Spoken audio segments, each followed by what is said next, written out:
Man United 2, Fulham 1. That concludes the first. Is it the first half of the season, or is it how many games? Nearly. It's not even been half. Yeah, it's not even been half. But in terms of the big break, and then we come back again after the World Cup. Wow, last minute, Garnacho gets us the 3 points. Unreal, like that kid is like shout out Atletico Madrid. I think that's where we brought him it is from where we in got from, 2020. I think he might have been the signing or the best signing since Alex Ferguson's left, because he's been phenomenal, and it's just showing you how much the manager believes in him. Doesn't want him to get carried away too quickly, but to be on the bench and your manager turns to you when we're 1-1 drawing, you know that you're a game changer. You know that, and everything he did, even prior to the goal, just every time he has the ball at his feet, it's just, you know, he's going to do something, whether he's going to create a chance or he's going to link up well or he's going to run at his fullback. And I remember saying he needs to come on and run at the Fulham fullback because he was already on a yellow card. And we saw it with the goal. He didn't get anywhere near him. He didn't want to touch him. He actually, the penalty shouts could have been legit, but it was him that committed the penalty. And with that specific goal that Garnacho scored, he picked up the ball and still had a bit to do, dribble, run at his man, 1-2 play with Eriksen. And there's no reason he should get that ball.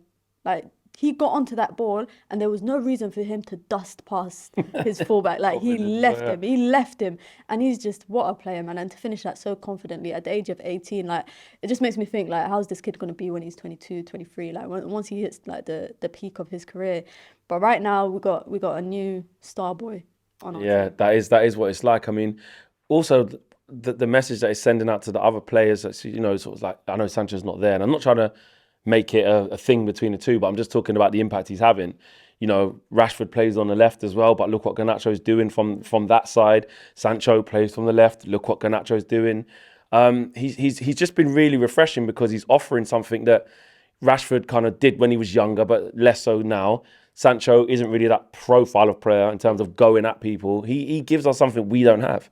2 goals and 2 assists in 4 games. Like, that's unreal for a kid that hasn't played a lot of minutes. Like, he hasn't played like 90 minutes consistently. He's had little cameos here, played a game in Europa League. Has he even played 90 minutes? Away at Sociedad when we won 1-0, that might have been the 90 minutes. But other than that, I think they've all been... Yeah, it's cameos, little cameos, either coming on or coming off. And to, like, his ability, like, is legit. Like, we know, we can see it, and I'm really liking how the manager is managing it too. He's like the perfect guy for him. He's managing it very well. He's very much like, you know, I don't want him to get too ahead of himself. Still a lot to learn. He's still young. You know, discipline is important, and I think discipline as an athlete is a big deal. And for him, I can't imagine how he feels to be playing, you know, training with someone he has looked up to in his footballing career, and then pulling out his celebration twice. It's mad. It's actually crazy. And Sancho, Rashford, and just generally whoever we would have on that left-hand side, healthy competition is good. So hopefully this brings out the best of Rashford when he gets the opportunity on the left. Hopefully it brings out the best in Sancho if we see him again on the left-hand side. And this just shows that some positions are not 100% cemented for players.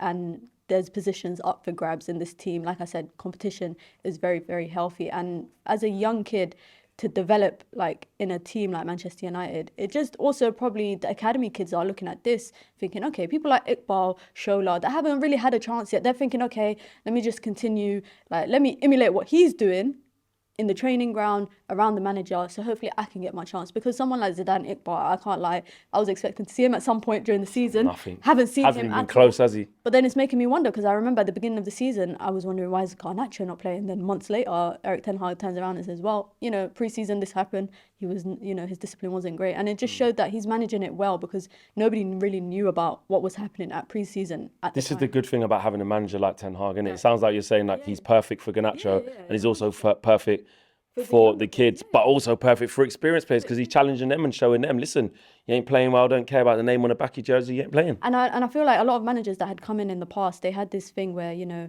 United was known to play their academy kids, and he's very much like, you want your chance? We prove it. You want a chance on the pitch? You have to earn it. It's that not was kind of like you sounded a bit like Ten Hag did. That wasn't intentional.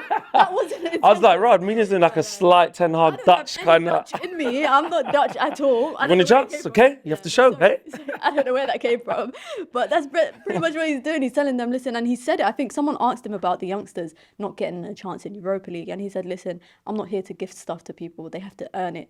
And Garnacho has earned it. He's earned the respect. Like today, it's a big deal to be drawing 1-1 away, where away we haven't been that great. And today, first half, we were actually all over Fulham. We actually could have had a goal or two extra.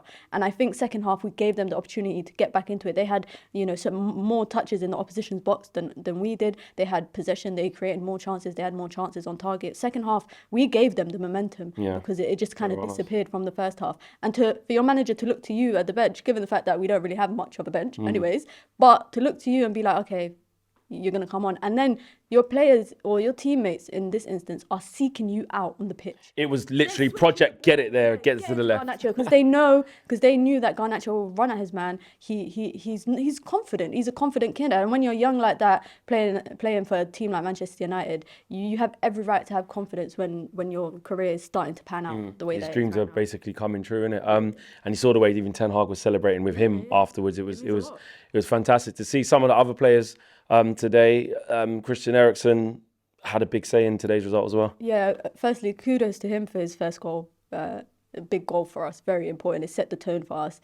An assist as well. That pass, inch perfect. I think he actually Garnacho did enough to get onto it. Yeah, because Garnacho starts behind him. Because he starts behind him. Garnacho did a lot to get onto it, but it was a very well calculated pass to know that your man is going to run there. Like, he very much was like... That minute of the game, your mind might be tired, your legs might be a bit heavy. Exactly. And still if that finds fell it. to anyone else, like Fred McTominay, even maybe Bruno, even Rashford, like, it could have been overhit, it could be underhit, but it was just perfect. And he did get dispossessed a few times, but his ability to just calm down the midfield, because this game was the battle of the midfield. Paulinho, less than 20 million. What a player. Like, what a player. He deserved that man of the match today. He was everywhere. He was in the attacks with Fulham. He was doing his defensive duties. And Eriksen, we needed a player like Eriksen to kind of dictate the middle and just kind of get control, because there was a lot of times where the game was just up and down. Like, it was just non-stop back and forth. No one could keep possession. And in the instances when Eriksen did, he would, calm the play down, go back. And he made a good decision. I remember when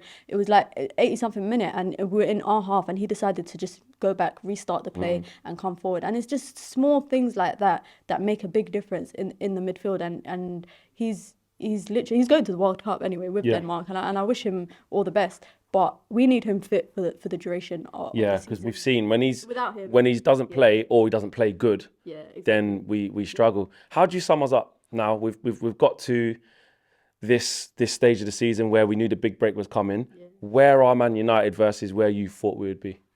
I can't lie, I didn't know where we would be, because when the season did start, I thought, okay, we're in the mud. We're finishing 8th, 9th.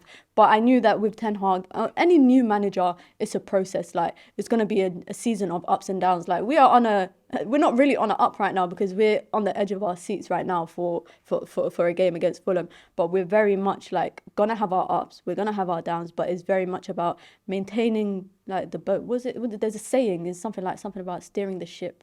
I'm not going to lie, Owen is in the room, and Owen is the best guy for sayings. And Owen, is there anything about steering the ship and the tide must... You know what? He doesn't know, you need to know. If you're going to bring up, then you got to know it. You guys get what I mean. Like, it's steadying the ship. Steadying the ship. Ten Hag. We know that one. Yeah. And it's going to take some time. And there's actually like a proverb in my language that basically translates to saying one finger doesn't wash the face. So this is going to be a team effort, like across the whole. How do you say it in your language? Halfar.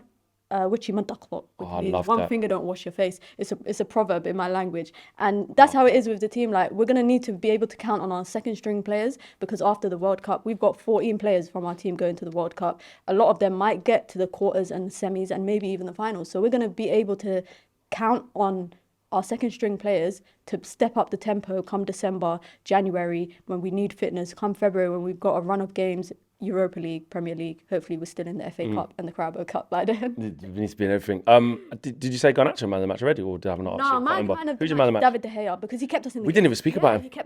Really quickly, David De Gea kept us in the game, like some phenomenal saves. The goal was actually unlucky. He was actually unlucky to concede that, because defensively we just collapsed. He made some phenomenal saves, and I think he kept us in the game once or twice where there could have been an opportunity for Fulham to score. So for me, David De Gea was the biggest game changer, but Garnacho, obviously, because he scores. A lot of people will be talking about David De Gea tonight. On the money.